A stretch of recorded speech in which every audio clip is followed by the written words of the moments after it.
しまった。もたつきすぎだ。तो हाल ही में demon slayer season 3 का episode 6 release कर दिया गया और यहाँ पर हमें गेन्या देखने को मिला, जहाँ पर ऐसा लग रहा था कि गेन्या अब मर चुका है, पर इस लौंडे के पास पता नहीं कौन सी शक्ति थी कि ये पूरा डिस्ट्रॉय हो चुका है, लेकिन फिर भी इसने अपनी राइफल चला दी। आखिरकार कितनी पावर है इस लौंडे के पास कि ये मरा नहीं। तो चलो आखिरकार देखते हैं गेन्या कौन है और कौन सी पावर है जो उसे बचा रही है, क्योंकि ना ही गेन्या का कोई पावरफुल हासिरा है और ना ही गेन्या के पास कौन सी पावर है ये अभी तक रिवील की गई है। तो आखिरकार कौन है गेन्या? तो चलो गेन्या के बारे में हम थोड़ा सा जान लेते हैं। इससे पहले कि आगे के एपिसोड्स आए उससे पहले हम गेन्या के बारे में थोड़ा सा जान लेते हैं कि गेन्या के पास कौन सी पावर है जो उसे इतना ज्यादा यूनिक बना रही है।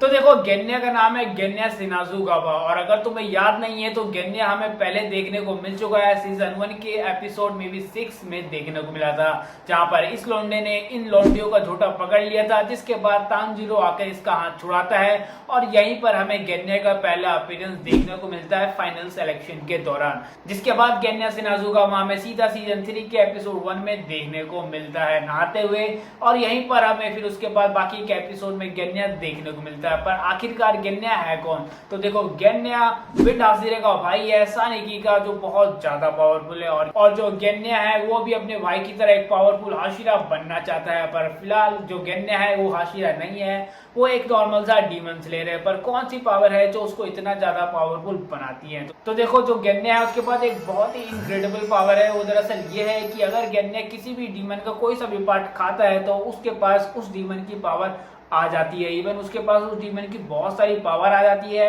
जिसके बाद वो अब उस डीमन की पावर का यूज कर सकता है। इवन वो अपने शरीर को रीजनरेट तक कर सकता है, जैसे कि कोई भी आम डीमन करता है। और यही चीज हमें गेन्या के साथ देखने को मिली थी। जब गेन्या अपर मून के साथ लड़ रहा था तो यहाँ पर गेन्या ने उसका कोई पार्ट खा लिया था, जिसके बाद गेन्या के पास उसकी पावर आ गई और गेन्या अब उनसे लड़ रहा था। और क्योंकि गेन्या ने अपर मून का पार्ट खाया था तो गेन्या के पास अपर मून जैसी पावर है, इसलिए जो गेन्या है अभी तक टिका हुआ है। बट रुको, यहाँ पर एक बहुत ही बड़ा वीक पॉइंट है जो गेन्या के सामने आता है, वो ये कि अगर गेन्या का जो सर है उस पर वॉर किया जाए तो गेन्या अपने सर को रीजनरेट नहीं कर सकता और वहीं पर गेन्या की मौत हो जाएगी। और ये हमें देखने को मिला था जब यहाँ पे गेन्या के सर में पीछे से अटैक होने वाला था, तो गेन्या यहाँ पर सोच ही चुका था कि अब वो मरने वाला है। बट यहाँ पर भला हो तानजीरो का कि उसने वहां पर एक एंट्री, लाजवाब एंट्री मारी और गेन्या को बचा लिया। और गेन्या का जो सपना है हाशिरा बनने का वो अभी तक रुका हुआ है, और मे भी क्या पता गेन्या आगे चलकर हाशिरा भी बन जाए।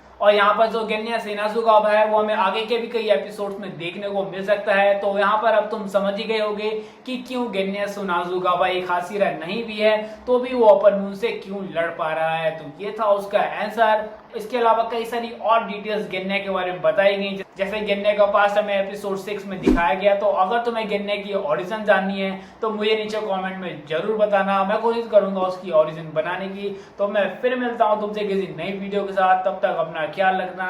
अगर वीडियो अच्छा लगा हो तो